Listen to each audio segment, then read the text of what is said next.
Buongiornata a tutti ragazzi e bentornati su Laulucia Shiny. A novembre usciranno per Nintendo Switch i remake di Pokémon Diamante e Perla, Diamante Lucente e Perla Splendente, e a gennaio il molto più interessante Leggende Pokémon Arceus. Data l'uscita di questi due grandi giochi, ho deciso di fare un video particolare, stabilire un ordine dei giochi perfetto per chi si sta avvicinando al brand e per chi non tocca un gioco Pokémon da tempo. Se questo genere di video vi piace, fatemelo sapere con un like ed un'iscrizione al canale. Questi piccoli gesti supportano tantissimo insieme al follow su tutti gli altri social che trovate qua sotto in descrizione. Iniziamo! Ovviamente questo ordine è basato sulla mia esperienza da videogiocatore e non è per forza di cose l'ordine migliore per approcciarsi alla serie. Volendo potete tranquillamente iniziare con un qualsiasi gioco Pokémon, ma seguendo quest'ordine scoprirete come si è evoluta la serie nel corso degli anni, senza soffermarci sulla timeline che è ancora un po' abbocciata. Quindi, qual è il miglior gioco Pokémon con cui iniziare? Io direi Rosso Fuoco e Verde Foglia. Rosso e Blu hanno rappresentato un'apripista per molti fan della serie. Il problema è che sono diventati praticamente ingiocabili al giorno d'oggi, a causa della loro lentezza, la difficoltà mal calibrata e lo spazio limitato nello zaino. Il remake uscito per Game Boy Advance nel 2004, invece, è ancora oggi piacevole da giocare, migliorando di fatto quella che era l'esperienza originale nella regione di Kanto. La difficoltà è perfetta per chi si approccia alla serie, non è né eccessivamente facile né eccessivamente difficile, e per chi si chiedesse che fine ha fatto Let's Go, beh, non è allo stesso livello dei primi remake, dove c'è anche uno dei migliori postgame che la storia di Pokémon ricordi, il Settipelago. Tra l'altro in questo gioco appaiono delle feature vecchie e nuove che saranno la base dei capitoli a venire, come lo spazio illimitato nello zaino, l'assegnazione degli strumenti e un'abilità propria per ogni Pokémon.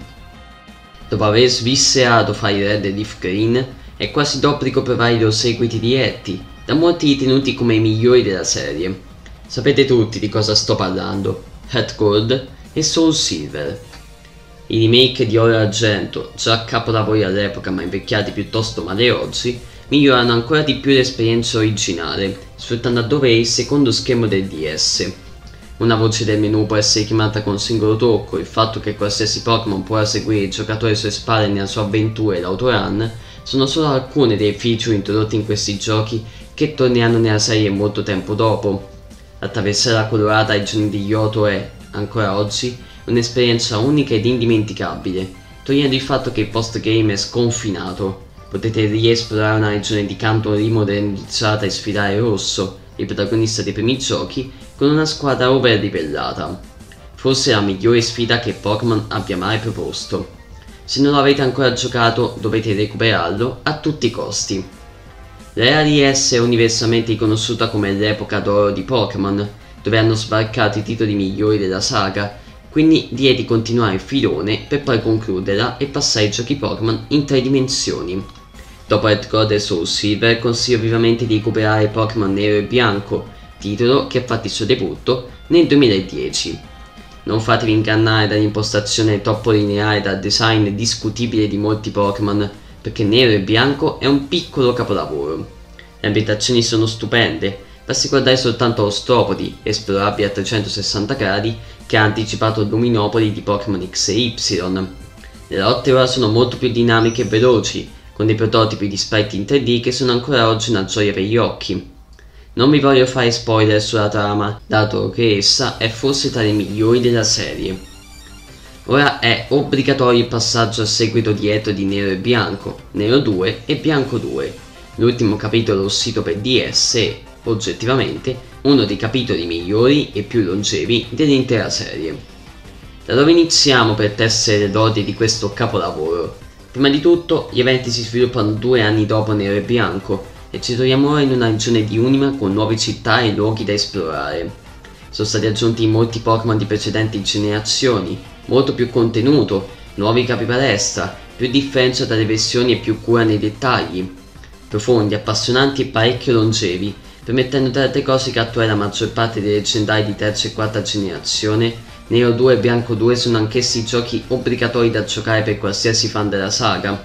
Provateli ad ogni costo, non ne rimarrete affatto delusi.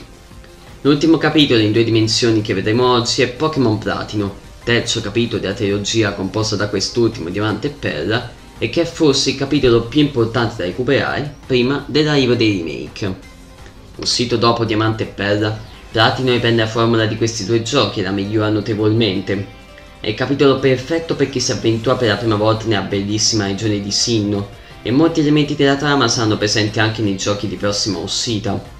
È disponibile anche una nuova area non presente nella Sinnoh originale, ossia il mondo distorto, che sfrutta appieno le potenzialità del DS per creare un'area divertentissima da esplorare. Speriamo che sarà presente anche nei remake di Diamante e Perla, ma la vedo dura. Ok, è finalmente arrivato il momento di passare ai capitoli 3D di Pokémon. Dei capitoli controversi che non si distaccano molto dai capitoli in 2D, ma che sono ugualmente importanti per la serie. L'entry point perfetto per questa nuova serie è, secondo me, quel gioco che recentemente ha fatto parecchio discutere di sé, Pokémon Spada e Scudo. Se ne sono dette di tutti i colori su questi giochi, che abbia una storia troppo banale, un lato tecnico troppo ancorato al passato e che le terre selvagge non abbiano espresso a dovere il loro potenziale, ma secondo me vale la pena comunque dargli una chance, dato che rappresenta anche un punto importante per la lore di Pokémon. A parer mio i combattimenti sono diventati più avvincenti, complici i nuovi modelli 3D dei Pokémon, e le ambientazioni sono tra le migliori della serie. Se vi è piaciuto o meno, il mio consiglio è quello di recuperare anche i DLC, dato che aggiungono una valanga di contenuti aggiuntivi che forse doveva essere presenti nel gioco sin dall'inizio. Dopo Spada e Scudo, torniamo alle origini della serie 3D, coloro che hanno dato il via a tutto, Pokémon X e Pokémon Y, usciti su Nintendo 3DS nel 2013. Per la prima volta, grazie all'aggiunta di pattini, non siamo più limitati da uno spostamento a caselle, ma possiamo muoverci in 8 direzioni differenti. Pokémon X e Y hanno rappresentato un punto di non ritorno per la serie, migliorato la grafica e reso più accessibile ai neofiti. Purtroppo il gioco è eccessivamente semplice per il motivo precedentemente citato, vi consiglio comunque di recuperarlo, per scoprire come si è evoluta la serie 3D. Tra l'altro, la regione di Kalos è l'unica che non è tornata in un terzo capitolo o in un remake, quindi questi giochi sono l'unico modo per scoprirla. Tra tutte le regioni non abbiamo ancora esplorato la regione di Hoenn. Molti pensano che il capitolo definitivo ambientato lì sia Smeraldo, ma io vi consiglio di più Rubino Omega e Zaffiro Alpha. Horas prende molto spunto dai precedenti X e Y, in modo da rivisitare la Hoenn di Rubino, Zaffiro e Smeraldo al meglio. Per me sono superiori al pianeggiato terzo capitolo, li rende più accessibili ed il postgame è uno dei più importanti dell'intera serie. L'episodio detta sopperisse la mancanza della trama dei Rayquaza presente in Smeraldo, e i metodi di ottenimento dei leggendari postgame sono i migliori della serie a mio parere. Se non avete ancora esplorato la regione di Hoenn, Horas è il modo migliore per scoprirla. E chiudiamo con un altro capitolo controverso, ma che io ho semplicemente adorato. Pokémon Ultrasole ed Ultraluna. Il pubblico ha accolto con freddezza questo nuovo capitolo ed il motivo è il seguente. Dai nomi, Ultrasole e Ultraluna ci si aspettava dei sequel di Sole e Luna, un po' come per Nero e Bianco e Nero 2 e Bianco 2, e invece ci si ritrova Sole e Luna con nuovi Pokémon e aggiustamenti della trama. Non fate l'errore del giocatore medio di Usum che ha già giocato Sole e Luna e entrate nell'ottica del terzo capitolo, come per Smeraldo e Platino. Sotto questa prospettiva, Usum è il terzo capitolo definitivo che ha chiuso in bellezza l'era 3DS. Se volete recuperarlo, preparatevi perché la difficoltà è tenuta tra le più elevate della serie, anche se, ovviamente, con un pizzico di bravura in più non è impossibile. E questo era, secondo me, l'ordine perfetto per approcciarsi alla serie di Pokémon. Fatemi sapere cosa ne pensate qua sotto nei commenti, sono proprio così scoprire come siete approcciati voi al brand.